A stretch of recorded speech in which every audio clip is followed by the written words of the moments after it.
मिनश्शैतानिर्रजीम बिस्मिल्लाहिर्रहमानिर्रहीम अल्हम्दुलिल्लाहि वस्सलातु अला अहलिहा अल्लाहुम्मा सल्लि अला मुहम्मदिन व आलि मुहम्मदिन व अज्जिल फरजहुम। अस्सलामु अलैका या अबल फज़लिल अब्बास। मकतबे आशूरा एक तरबियती मकतब है। इसमें न सिर्फ इमाम हुसैन अलैहिस्सलातु वस्सलाम उसवा, नमूना और रोल मॉडल है, बल्कि आपके बावफा साथी, इस घराने की पाकीज़ा ख़वातीन और बनी हाशिम के जवान, हत्ता कि इस घराने के बच्चे भी हमारे लिए एक नमूना है, एक मिसाल है। जहाँ कोई शख्स करबला जाता है तो इमाम हुसैन अलैहिस्सलातु वस्सलाम के रोज़े पर हाज़िरी देता है। वहीं पर सबसे पहले वो हज़रत अबुल फ़ज़लिल अब्बास अलैहिस्सलातु वस्सलाम की दहलीज़ पर हाज़िर होकर इज़्न लेता है और तब दहलीज़ इमाम हुसैन अलैहिस्सलातु वस्सलाम तक पहुँचता है। बाबुल हुसैन अलैहिस्सलाम करार दिया जाता है हज़रत अब्बास अलैहिस्सलातु वस्सलाम को कि अगर हुसैनी बनना है तो बाबुल अब्बास से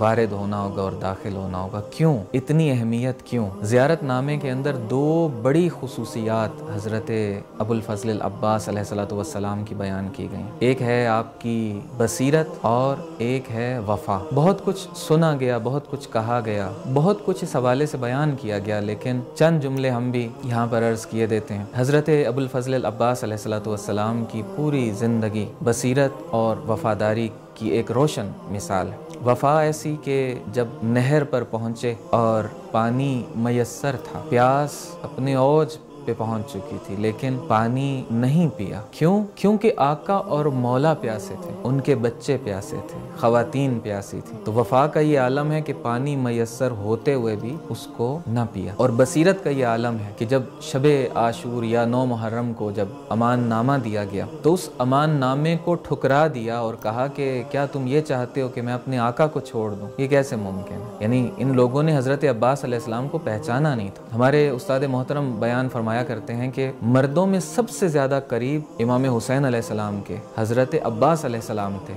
और ख़वातीन में सबसे ज़्यादा करीब जनाबे ज़ैनब सलामुल्लाह अलैहा थी। तो अगर तारीख़ उठाकर देख ली जाए तो एक जुमला ऐसा नहीं मिलता कि इन हस्तियों ने इमाम हुसैन अलैहिस्सलाम को कोई मशवरा दिया हो। लोगों ने बहुत मशवरे दिए, ना जाइए, सफ़र ना कीजिए, कूफा की तरफ ना जाइए, इराक़ ना जाइए, मुख्तलिफ मशवरे दिए, शायद खुलूस के साथ भी दिए हों, लेकिन इन हस्तियों की तरफ से कभी कोई मशवरा हमें नहीं मिलता कि इन्होंने दिया। हाँ, आका खुद कुछ कहें कहने को तो ये उस इताअत में कुछ कहें तो ये अलग बात है। ये सब क्यों था? क्योंकि बसीरत रखते थे, पहचानते थे कि जब वक्त का इमाम सामने हो तो वहाँ ज़बानें सी दी जाती हैं, वहाँ बस इताअत की जाती है, बस पैरवी की जाती है, बस साथ दिया जाता है, बस कुर्बान हुआ जाता है और वफादारी निभाई जाती है। ये हस्तियाँ दर्स है हमारे लिए, दर्स वफ़ा, इमाम अलैहिस्सलाम के साथ वफ़ा, इस्लाम के साथ वफ़ा, अपनी लीडरशिप के साथ वफ़ा, निज़ाम के साथ वफ़ा और बसीरत। बसीरत ऐसी होनी चाहिए, मोमिन को ऐसा बसीर होना चाहिए कि जिसको पता हो सही क्या है और गलत क्या है, मुझे कहाँ खड़ा होना है। दो परचम है, एक हक का परचम है,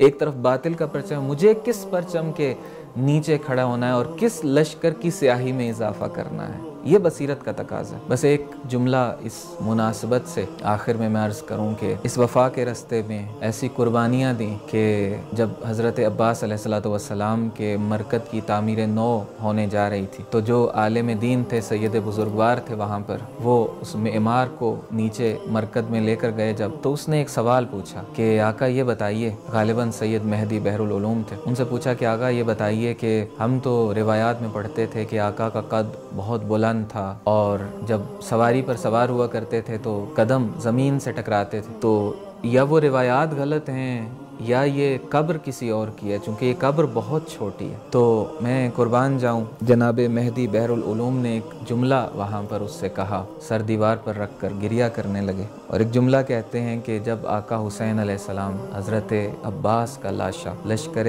आदा में छोड़ कर खैमों की तरफ आ गए तो वहाँ जुल्म हो गया, कोई नेज़े मारता रहा, कोई तलवारें चलाता रहा और जनाब उम्मुल बनीन के लाल हज़रत अब्बास अलैहिस्सलातु वस्सलाम का बदन करबला की उस तपती रेत पर टुकड़े टुकड़े हो गया। अस्सलामु अलैका या अबल फ़ज़लिल अब्बास व रहमतुल्लाहि व बरकातहू।